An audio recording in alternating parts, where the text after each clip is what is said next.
Good morning, guys. There is nothing more powerful than a made-up mind. If you decide to make up your mind, make a decision, make a determination to go after your freedom, happiness, and success, you will get it. It will take time. It will be a lot of hard work. It'll be a difficult path, but you will get it.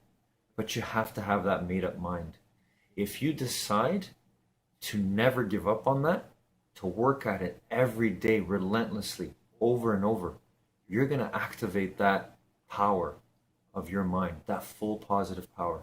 And so you have to believe it. You have to have that unwavering belief that you can do it. And you have to stick to it, and you have to have that no matter what spirit. But I can tell you, the process is going to make you happy in itself. And so I really hope you join and continue that path forever. Have a great day, everyone. Good morning, guys. There is nothing more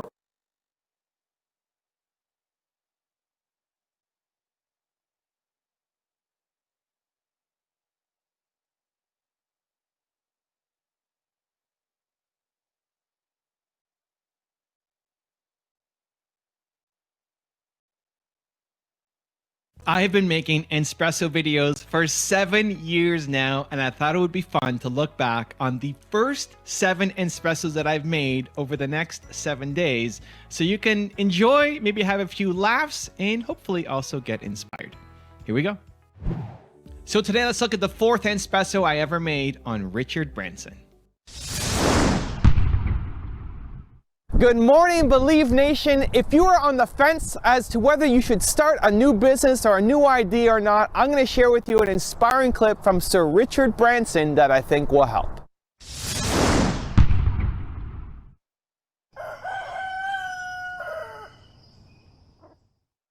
I think a lot of people do not have the courage to try to start a business. And all I would say, I've written a book called Screw It, Just Do It. And it basically is trying to say to people, just give it a try. Actually, sometimes a very, very small amount of money is all that's needed to start a company. My mother found a bracelet on the street, and she handed it into the police station. And after 3 months, the police let us sell it. And the couple of $100 was really critical at a critical time in the development of our business. So all I say, just give it a go, and good luck on that one. So my quick take on this is, it's so easy to convince yourself of all the reasons why your idea is not going to work out, right? You tell yourself you don't have the experience, you've never done this before, you don't have the money, you don't have the contacts, the connections. You've never done this, right? You don't have the education. You tell yourself all the reasons why it's not going to work out. And those reasons are true, right? Those are real, legitimate fears that you have as to why not to start a business. What you have to do as an entrepreneur is not get weighed down by all the negatives, all the holes in your plans, but find solutions. Look to the positive. Look at why you're doing this. Look at why this is important in your life. And I think most importantly, not live in regret, right? Not wonder what would have happened, right? When you're 7 and you're looking back on your life and you wish you had started your business, but you realize you were too afraid to do it. So if this is something that you love, this is something that's a passion of yours, this is something that you don't know how it's going to work out, but you feel like you're going to regret this if you don't, then stop thinking with your head, start using your heart, and maybe just take the approach of screw it, let's do it. Thank you guys for watching. My question of the day for you today is, I want to know the moment you decided to launch your business. What happened? What was the moment where you embraced the fear, you passed by and you said, you know what, there's all these reasons why it's not going to work, but I'm just going to do it anyway. I want you to describe that moment for me. Leave it in the comments below. I'm going to join in the discussion, and I think it'll help inspire other entrepreneurs who are struggling with that decision as well. Thank you guys so much for watching. If you want to see more videos, don't forget to subscribe to the channel and the newsletter, and I'll see you again tomorrow morning for another shot of entrepreneurship to kickstart your day. Thank you for watching. Continue to believe, and I'll see you soon. If you want another amazing Richard Branson video, check it out right there next to me. I think you'll love it. Continue to believe, and I'll see you there. Have you ever thought about going into space, Richard? I'd love to go into space. I think there could be nothing nicer. So if you're building a spacecraft, I'd love to come with you on it. I have been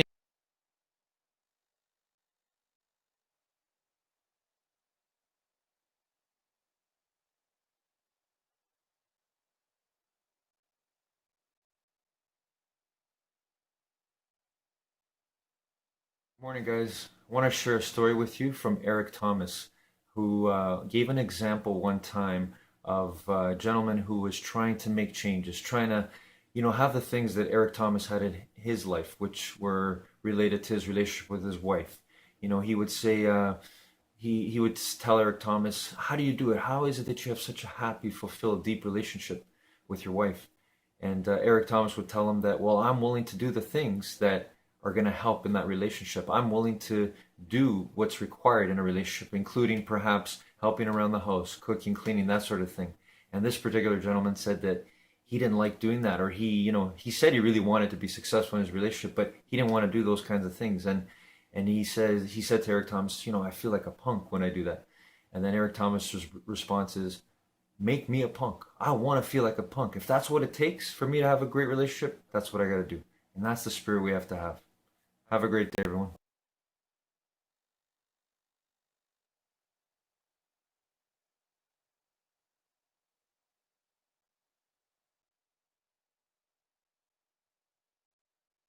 I want to focus on discovering and releasing, how to release your hidden greatness.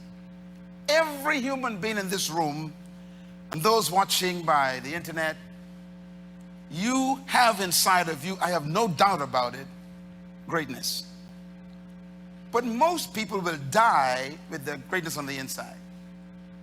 And this is why we have this conference, because we don't want you to be one of those persons who die with their greatness. Let me say a few comments about greatness. Every human desires two things in life. I want you to write them down. Two things every human wants. 6 billion of us, and now 7 billion since last April on this planet, want two things. And everything you do is motivated by these two things. One, we want power. Every young person, every old person wants power. We got to talk about what power is. And the second thing we want is greatness. We don't talk about these too much, but every human being wants power and they want greatness. This is why we are motivated to wear certain clothing. We call them power clothing. This is why we try to join a gang, because being in a gang of people gives you power to threaten other people. This is why we would actually want to steal money or gain money, because money gives you power to buy things that you want to make you feel important. Everything we do is motivated by these two things, power and greatness. Now, I want to mention something about power. What is power? Power, I want you to quote it with me out loud up on the board so you can remember it when you leave here. What is power? Read it. Power is the ability and the capacity to control circumstances and in the environment. That's power. Power is what? The ability to control circumstances and to control your environment. That's what power is. And everybody wants it. The politician wants it. The banker wants it. The parent wants it. The young person wants it. Everybody wants power to control circumstances. What is greatness? Write this down. Greatness, out loud please, is a sense of value, importance, and significance. That's greatness. Greatness is when you feel that you are important to the world. You feel great when you feel that you are valuable to society. Greatness is when you feel that you are significant to your generation. In other words, the desire for all of us to be great and to control our environment is natural. You, as a 16-year-old, your desire to become the head of the class is a desire for greatness. You, as an 18-year-old, your desire to go to college and get a degree so you can get a better job, so you can make more money, so you can buy things you want, is a desire for control, a desire for greatness. And this is why people get in trouble. They're pursuing power and greatness. Now let me repeat again. The pursuit of power and greatness is natural. As a matter of fact, if you don't want to be great, something's wrong with you. If you have no desire to be powerful, something's wrong with you. Every person here desires these things. I put it this way. God is not against your desire for greatness. He's not against your desire for power, because God created you to be great. Potential is who you are, but no one knows it yet. Potential is who you could become, but you haven't become it yet. Potential is how far you can go, but you haven't gone yet. In other words, potential is never what you've done. Because once you've done something, it ceases to be your potential. Potential, therefore, has to do with what you haven't done yet, that you can still yet do. And that's why I am after you. I came after you because I'm bored with what you've done. I'm bored. You got a PhD, so what? It's over. What's left? That's right. Potential, therefore, is not about what you've achieved. It's what you haven't achieved yet that you could achieve. And this is why I say this, that the enemy of your potential, write it down, is your last success. The greatest enemy of your potential is your success. Because when you become successful at something, it tempts you to stop. This is why I am always nervous about people's accolades concerning me. I don't trust too many awards people give me. I have so many degrees bestowed upon me, and I hide them away because I don't even want to see them. They may stop me from moving. Nothing is more dangerous than counting on your success. And so you possess the potential, and it's hidden. There's some examples of character that you need to write down. Now, why do we call, for example, the alphabet characters? Because A is always A. B is B at 2 a.m. in the morning. C is still C, whether it's in Africa, Asia, or in the Bronx. It doesn't change. That's why we call them characters. Why do we call numbers characters? Because 1 is always 1, and 2 is always 2. Whether you are using it in the night or the day, it doesn't change. It's character. Why do we call statues characters? Because, like Victoria, no matter what happens around them, they never change. Why do we call principles characters? Because principles are laws. They never change. You know, one of the secrets to my success as a coach of government leaders and business leaders, one of my secrets of being an effective communicator, one of my secrets of being a good teacher is simple. It's not my education. The secret to my success is I only teach principles. That's it. You can never disagree with a principle. You can ignore it. You can hate it. But you can never disagree with it. For example, gravity is a principle. You could fast and pray and speak in tongues, but if you jump off a building, you're going to die. Why? You are violating a principle.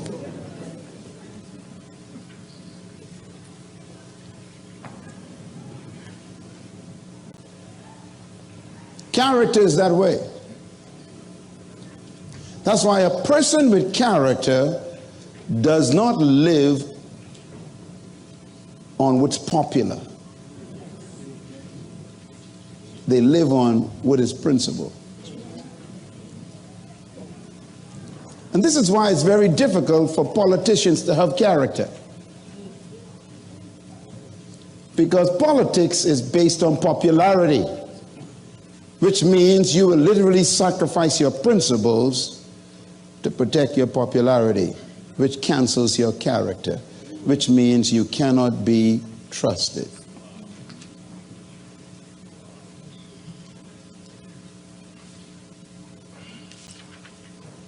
There are preachers who are politicians. They would sell their principles for a pot of porridge. No character. Character, therefore, is simply that which is unchanging. Write it down. My question is, how often do you change? Who are you? Are you the same person all the time? Are you consistent? Are you predictable?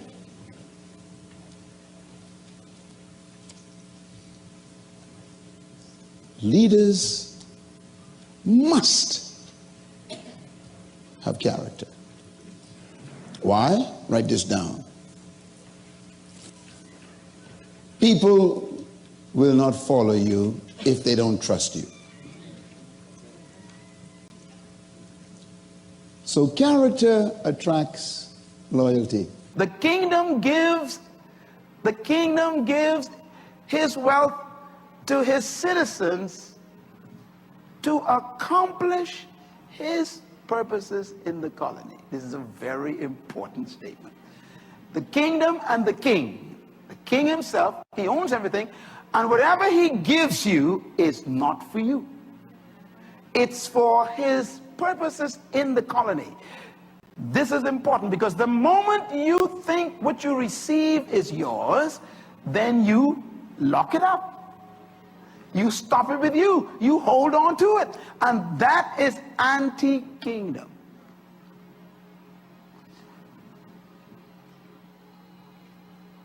If God cannot get it through you, he won't get it to you.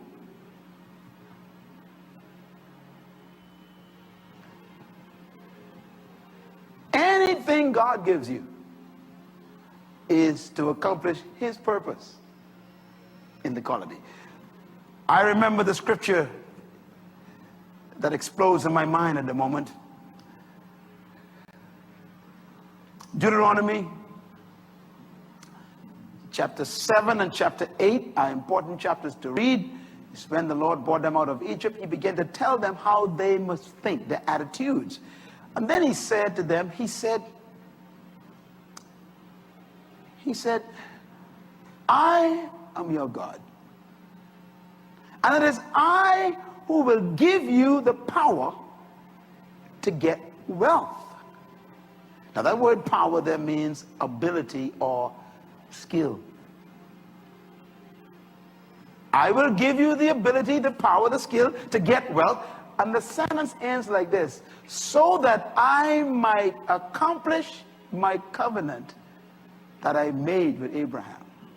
In other words, I'm going to make you wealthy to fulfill my covenant in the earth. So anytime the king gives you resources, remember, your first question should be, what's it for? Not who it's for. My definition of leadership is very simple yet complicated. I believe that leadership is the capacity to influence others through inspiration, not manipulation. And that inspiration comes from a passion which is motivated by a sense of vision and a sense of purpose. So leadership is first personal, then it's corporate. Leadership is not something you pursue, it's something you discover. Leaders are born when a human discovers something more important than their personal ambition. Leadership is You don't pursue it? Leadership is, no, true leaders do not seek followers. Leaders actually are pursuing a passion toward a purpose that gives them a sense of destiny. For example, one of the greatest leaders of example that I use is Nelson Mandela, one of your great presidents. He never sought followers. Think about it. He discovered a purpose that was more important than his private preservation, his private ambition. He pursued that purpose privately. It attracted people. So leaders don't seek followers. Followers are attracted to leaders.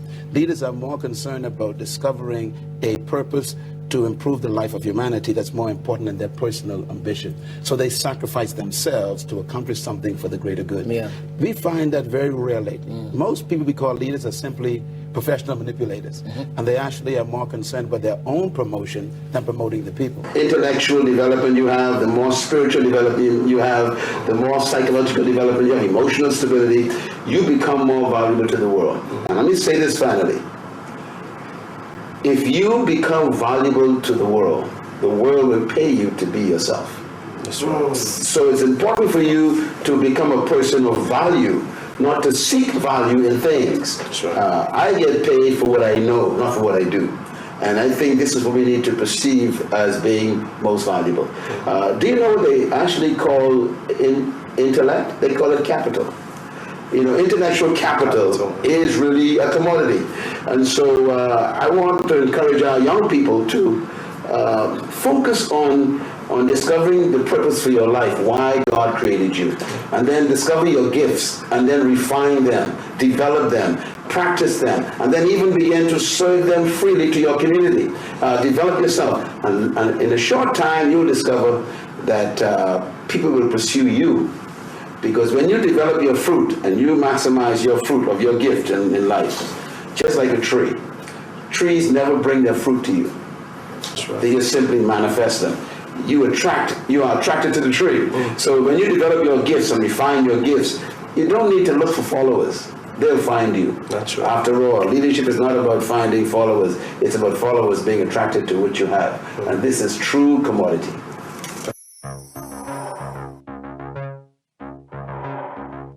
How do you think, in your opinions, can we solve this leadership problem in Africa?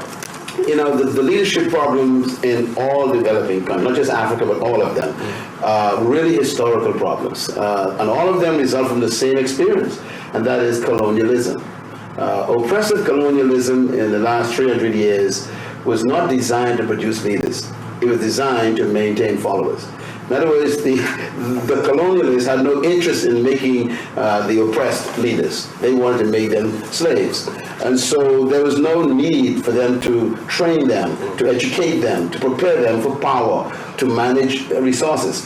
And so when those colonial powers finally took the chains off and released these nations, they ended up with nations that had a lot of resources but no leadership training.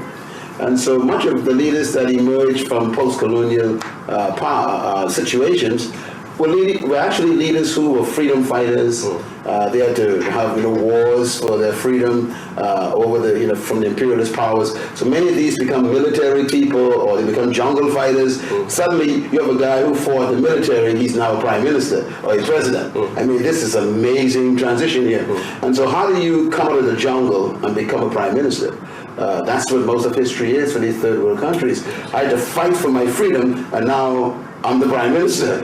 And I have no training to run a country, to manage resources, to develop programs, to establish institutions. And here I am in charge of a country. And so you could say that the leadership problem in developing countries is proof that colonialism failed in developing leaders. And I put it at the doorstep of the colonial powers who are still around today. Many of those powers actually blame continents like Africa, England and America and, Great Britain and France. They look at Africa and they go, you guys can't lead. Look what you've done. You're corrupt. And my response is no. The question is, did you produce us as leaders? Don't blame us for our lack of experience and development, our lack of capability and skills. You didn't train us. So I think that this period we're living in right now, where most of the leaders who fought for freedom are still alive, many of them are dying, but we got a few of them left. This is a whole era of what I call transition. It's experimentation. And what we need now is to prepare young men and young women who are trained as leaders, no longer just products of circumstances, but who have been intentionally trained to become leaders, to develop the skills and the character and the fortitude and the understanding of passion and vision and sensitivity and compassion. Change is one thing that is permanent in life, and yet people are afraid of it. The only thing you can guarantee in life is change. There's nothing as permanent or sure as change. Change is actually inevitable. So if change is a constant, the key to life then is to learn how to manage and benefit from change. Change is beautiful. For example, I say this often, that there can be no improvement without change. And yet not all change is improvement. For example, if you used to weigh 110 pounds and now you weigh 170, that was a change. But it's not an improvement. It can actually be a threat to your health. But if you want to improve, you have to change. And God is a God of change, even though God never changes. Because everything God does is always temporary. He never does the same thing twice. No miracle in the Bible was ever repeated. God never healed anyone the same way twice. God is too creative to remain a constant. God is permanent, but he never does anything the same way twice. So you got to get used to change. And change is the most beautiful thing in the world, because change means that you are never going to be bored in life when you keep company with God. And do you know that we hate change because change threatens our security. And our security is what traps us. Nothing is more dangerous to self-destruction than comfort. This is why, Ecclesiastes 3 says this. It says, to everything there's a season. Then it says there's a time to be born and a time to die. There's a time to laugh and a time to mourn. We love the laughter part. But we forget that there's going to be a change where sometime you got to cry. We love the part where it says we gather. But what about the part where it says we scatter? Change comes into your life to remind you that nothing is permanent. You got to learn, therefore, to live life very loosely. Don't hold on to anything too tight. That's why God has the principle of change in life. The danger of comfort and security is it traps you from development and growth. Whenever God wanted to do something great, he always upset comfort. Because the only way for God to take you where you're supposed to be is to get you to leave where you are. And where you are is secure. Change produces two things. It produces insecurity and the unknown. And both of them are very important for growth and development. And we are afraid because we expect things to remain the same. Like I said earlier, the most important approach to dealing with change is to expect it. We expect things to remain the same, and so we set ourselves up for disappointment. The way you benefit from change is you expect it. As you look back over your life, if there's just one thing that you could do differently, what would it be?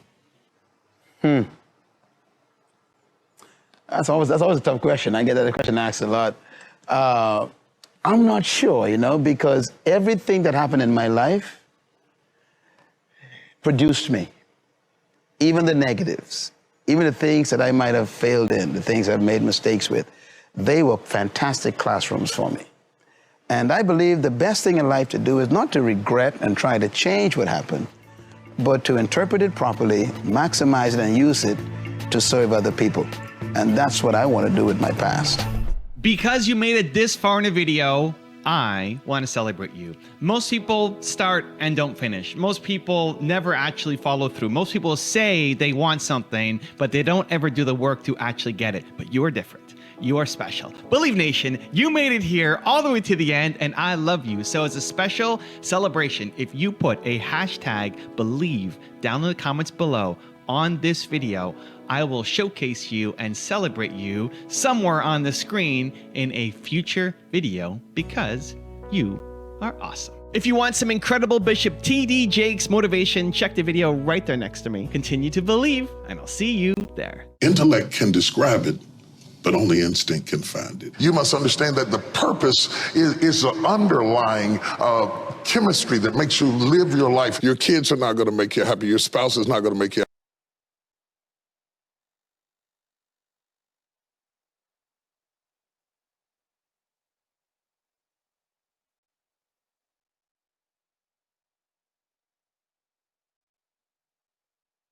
Guys, today Gary Vaynerchuk reminds us to care about our customers, and he gives an example in his business a long time ago where he had to trudge through the snow. It was a stormy, wintry day, and he made sure that he went and fulfilled the needs and satisfied this customer's request no matter what. Even though he didn't feel like doing it, even though it was dangerous, he did it.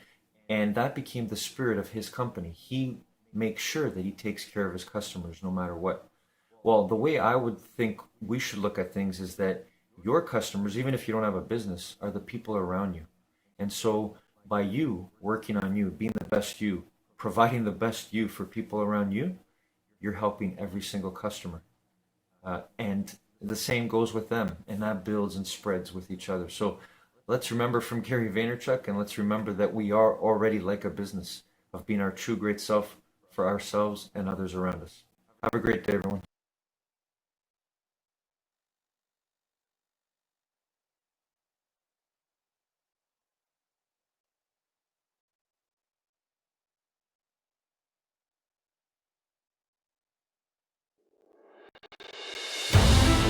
Just wake up. You guys are sleeping. The young people say you're sleeping on yourself. You guys are sleeping. You're sleeping, you're entitled, you're lazy, you have a quick return syndrome, you have too many expectations too quickly. Just wake up. Guys, wake up. It took 30 years to build Apple. It took 40 years to build Dell. It took, 40 years to build Microsoft. And this is in the world's largest economy. You're in the bottom of the darkest economy on earth. How long do you think it's going to take you? Wake up. And it's not just about the effort, but wake up on everything. Wake up to the opportunities that are alive. Wake up to the political systems that govern us. Just wake up. Be awake. Watch what's happening around you. Read, love, live, learn. Be in spaces. Be involved. Just get in. Get in. Take this plug of yours in life and plug it into the cord of the system so that we can all be in it together. But just wake up. Too many of us are sleeping. We're doing the same things we've always done. You're doing the same things everybody else has done, and then you're waiting for the world to come and meet you halfway, and it doesn't work that way. Just wake up. Need motivation? Watch your top 10. Where's the Believe Nation? Hey, it's Evan Carmichael, and I make these videos because you are probably the most ambitious person in your circle, but you know you're capable of more. And you get that push by surrounding yourself with the best. So today, let's learn from one of the best, Vusi Thembekweyo, and my take on his top 10 rules to success. Enjoy. Rule number 2, get a job. First thing I say to everybody who wants to start their own business is get a job. It sounds the most counterintuitive advice. I'll tell you why. I learned the most about how to run a business when I was employed. Because when you're employed, you work for someone, you use their money to make mistakes, you learn everything about how a well-functioning company works. So you learn about IT, HR, management information systems, corporate finance, management accounting, sales, marketing, operations, admin, all of it. Working. Month end, you're being paid and you're learning. You start your own business, never having worked. What happens is you have to learn all of these things off your own back in a very tough world. So I think I've done well because when I was in corporate, I learned. I benefited from Black economic empowerment. I was an employment equity person who was moved around to different departments, got to see how things work. And then when I was in management, I was in general management, so I got a broad sense of the organization and I could think broadly.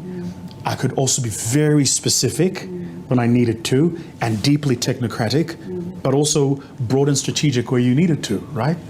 And so today, as one builds businesses, I know how to do it because I did it working for someone. So best piece of advice I can give, especially to a young person who has never worked before, is get a job.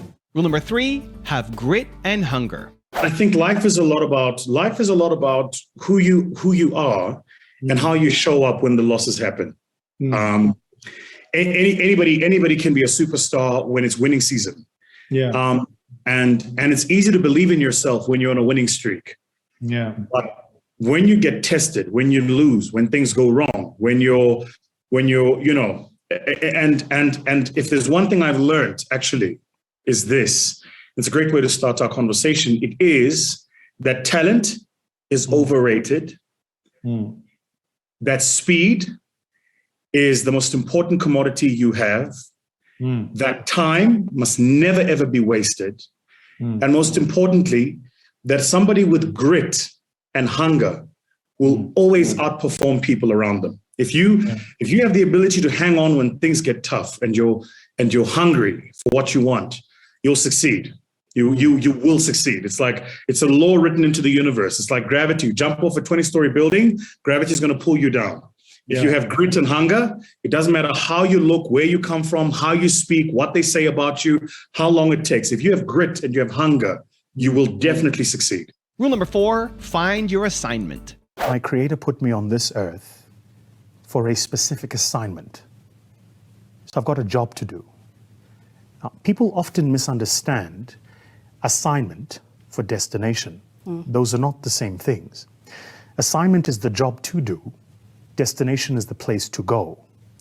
And in going to the place, I have the job to do.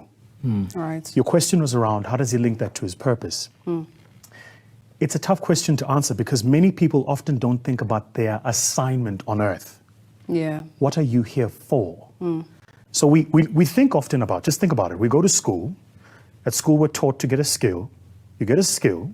With that skill, you're taught to make an income. You make an income. With that income, you're taught to spend it. Where is assignment there? Where's purpose? Where does it connect? Right? Yeah. This is, by the way, why I have a great respect and reverence for people in the creative arts, because people in the creative arts literally every single day choose their assignment. Absolutely. And often they choose their assignment, applying their skill in a sector that will never pay them what they're truly worth. Like, I don't think we've paid Brenda Fassie what she was truly worth. True. We didn't pay Mahlatini what he was truly worth. Do you understand? That these people influenced a time, a generation. They left us all richer. We have memories that, as children were created to the songs of Ulaki Dube. And I'm not sure we paid him what he was truly worth. So the question for people who ask the question around, what is my purpose, is do you understand your assignment? Like, why are you here? Yes. And that's not a question Vosi can answer for you. That's a question you can answer for yourself in a conversation with your Creator. Why are you here? Absent of you on earth, what would be missing? What's your contribution? And when you move on, what is the thing you will leave behind that will live the world and leave the world a much better place than you found it? It's a deep, deep question. Also, to make sure you're actually taking action after watching this video, I've designed a special free worksheet just for this video. The worksheet will highlight all of the lessons learned in this video, as well as pull out our 3 favorite learnings and quotes that will inspire you to actually do something. The worksheet will also give you space to write down what your key takeaways are and your specific plan of action to make sure you're getting results. If you want the worksheet designed specifically for this video, absolutely for free, there's a link in the description below. Go click on it and start building the momentum in your life and your business. I'll see you there. Rule number 5, be disciplined, not motivated. All of us here at the beginning of a new year write these things called New Year's resolutions. And then New Year's resolutions, number 1, make more money. Yeah? Number 2, change my boyfriend. Number 3, get into shape. Yeah? Number 3, get into shape is somewhere in the top 3. So what do? You go to the gym, you get a gym membership. Yeah? You go to the local Nike store and you buy like all of your gym gear. You are motivated. You are inspired. You are going to the damn gym. You go to YouTube, you subscribe to all of the fitness channels. You go to your Instagram, you follow all of the fitness models. You are motivated. You are going to the damn gym. You're going to get in shape. That's what you're going to do. The people you're following on YouTube have been working on for a minimum of 5 years to look like that. So you have the incorrect understanding that after a month of working out, you're going to look like them. So what happens in the first month? You're excited. You go to gym every single month. And you take the pains and your body is sore, but I'm excited. I'm going to gym. Then life happens. Company doesn't make money, you don't make your targets, you fall a bit ill, something happens, and all of a sudden you stop going to gym for a day becomes 2 becomes a week. Now all of a sudden you've had a gym membership for 3 months and you haven't been in that time. What did you miss? You thought motivation was the formula. Winners don't need motivation, winners need discipline. Discipline's about getting it done because it needs to get done, not because I feel like it, not because I'm motivated for it. You think Nelson Mandela was motivated to spend 27 years in prison? You think Martin Luther King was motivated to march across the states and proclaim freedom? You think, if you look at people that change the world, they're not doing it because they're motivated. They're doing it because they made a commitment to do it and they disciplined to see it through. Discipline is far more important than motivation, which is why you've got to be careful the decisions you make. Because once you make the decision, you have to see that decision through. Like my mentor says, first we make the decisions, then the decisions make us. So you've got to be very careful the decisions you make. Be very careful the commitments you make. Motivation, I'm telling you now, is completely overrated. It's important, don't get me wrong. We meet according to motivation, we feel good, rah-rah, but that'll fade. You need a stronger will and a deeper commitment to see things through. Rule number 6, see the big picture. One of the things I have learned to do, and I'm not yet perfect at it, but I'm learning, is I'm learning to see time in context. Because what happens with us is when you are in the moment is so intense that your whole entire life can be consumed in it. But time is a continuum, right? So you learn to see moment as a part of the continuum, not as everything. So when I go through challenges, I just remember it's part of the continuum. It started, so it must end, and then something must carry on. There must be life after this, as there was before it. Not easy, I have to tell you. Not easy. It's very difficult. I have been close to losing it all more times than you can imagine. Rule number 7, fail forward. So the other day I bumped into a young lady and she asked me a question about a blog article I'd recently written. So I recently wrote a blog article and I was talking about failing in business, in fact, failing in life generally, but failing in business and this concept of failing forward.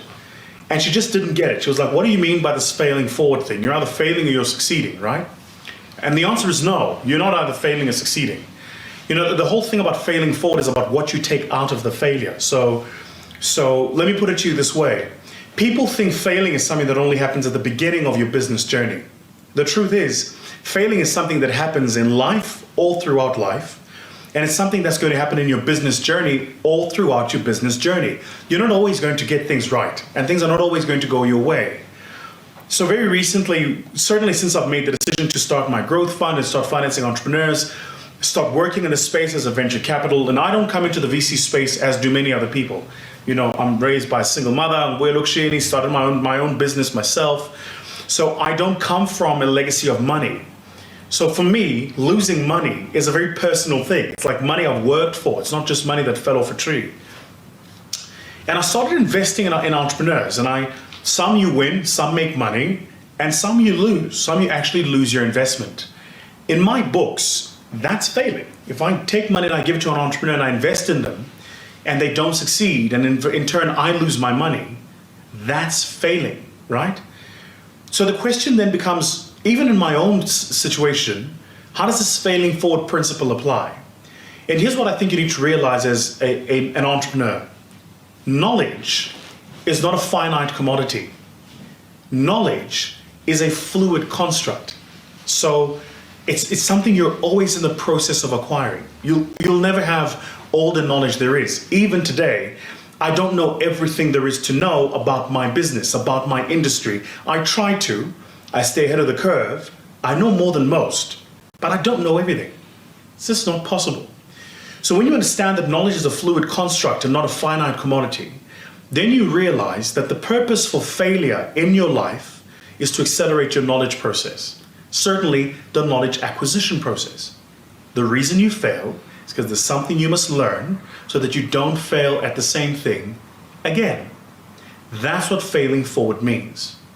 So if you're watching this video and you're an entrepreneur and you're close to closing down, you don't have money to pay your suppliers, you don't have money to pay your staff, the question you need to ask yourself is this: what lesson am I learning at this time? And what am I going to do in future to make sure I am never here again.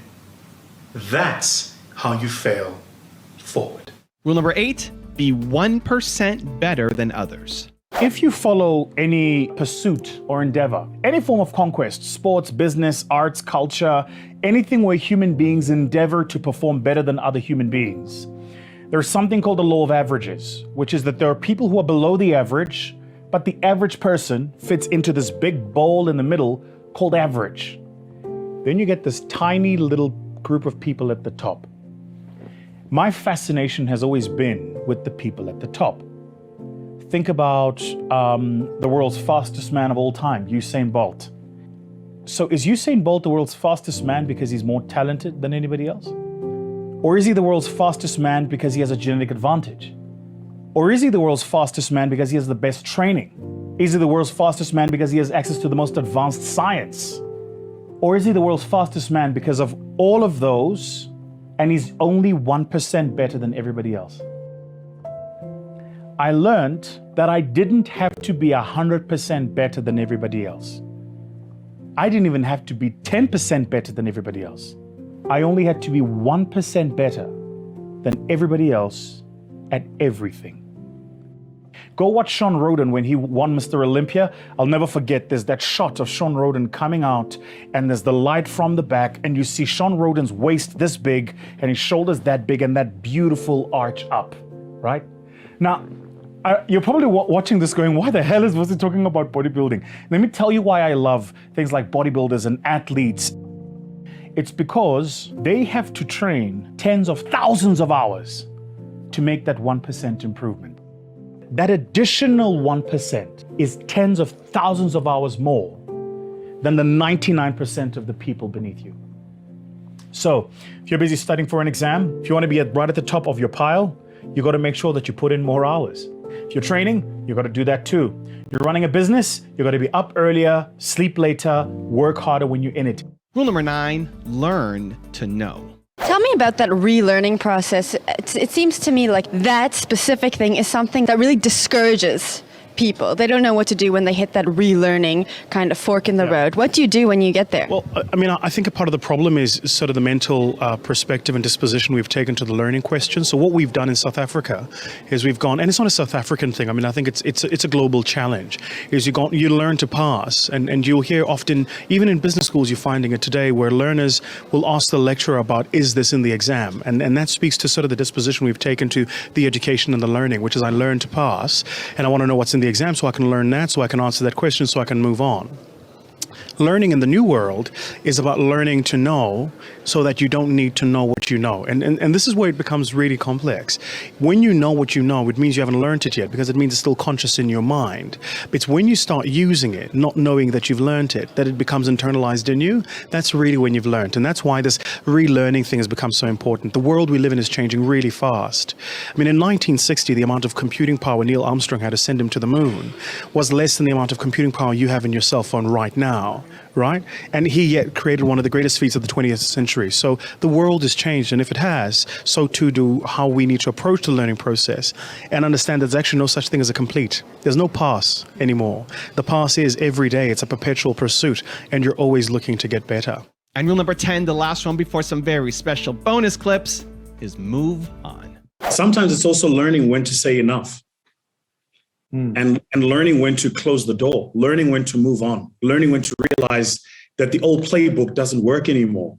The thing about us human beings is we're very strange, right? Is you come up with a playbook, and when that playbook succeeds, you play the playbook over and over and over again. But you forget that the playbook succeeds in a particular environment.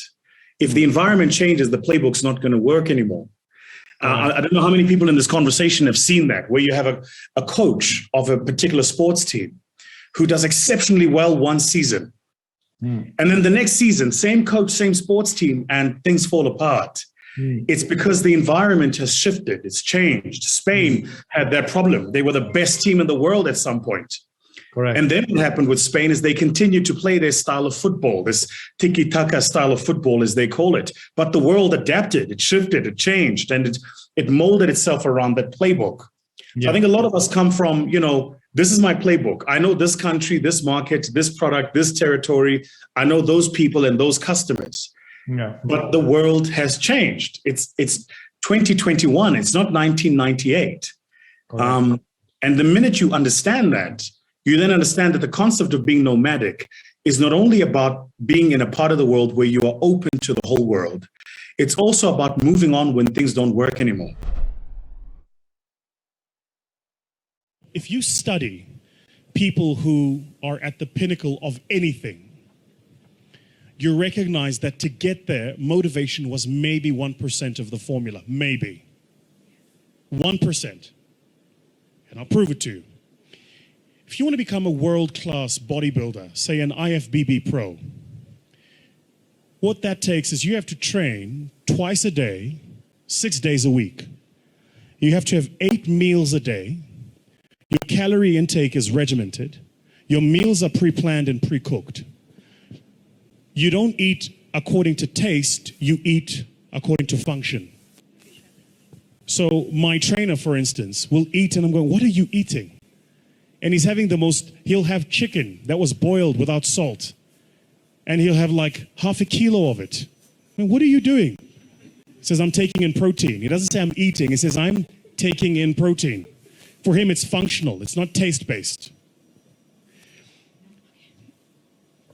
Then you will probably have to train for a minimum, and this is if you are a genetic phenom, you'd have to train for a minimum of 10 years before you could get on a stage and compete at an average level with an average global bodybuilder. Average. Okay. So why am I telling you this? All of us here at the beginning of a new year write these things called New Year's resolutions. And then New Year's resolutions, number 1, make more money. Yeah? Number 2, change my boyfriend. Number 3, get into shape. Yeah? Number 3, get into shape is somewhere in the top 3. So what do? You go to the gym, you get a gym membership. Yeah? You go to the local Nike store and you buy like all of your gym gear. You are motivated. You are inspired. You are going to the damn gym. You go to YouTube, you subscribe to all of the fitness channels. You go to your Instagram, you follow all of the fitness models. You are motivated. You are going to the damn gym. You're going to get in shape. That's what you're going to do. The people you're following on YouTube have been working out for a minimum of 5 years to look like that. So you have the incorrect understanding that after a month of working out, you're going to look like them. So what happens in the first month? You're excited. You go to gym every single month. And you take the pains and your body is sore, but I'm excited. I'm going to gym. Then life happens. Company doesn't make money. You don't make your targets. You fall a bit ill. Something happens. And all of a sudden you stop going to gym for a day. A day becomes 2, 2 becomes a week. Now all of a sudden you've had a gym membership for 3 months and you haven't been in that time. What did you miss? You thought motivation was the formula. Winners don't need motivation. Winners need discipline. Discipline's about getting it done because it needs to get done, not because I feel like it, not because I'm motivated for it. You think Nelson Mandela was motivated to spend 27 years in prison? You think Martin Luther King was motivated to march across the states and proclaim freedom? You think, if you look at people that change the world, they're not doing it because they're motivated. They're doing it because they made a commitment to do it and they disciplined to see it through. Discipline is far more important than motivation, which is why you got to be careful the decisions you make. Because once you make the decision, you have to see that decision through.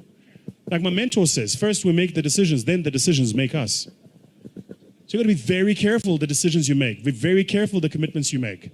Motivation, I'm telling you now, is completely overrated. It's important. Don't get me wrong. We meet according to motivation. We feel good, rah-rah. But that'll fade. You need a stronger will and a deeper commitment to see things through. The single most important part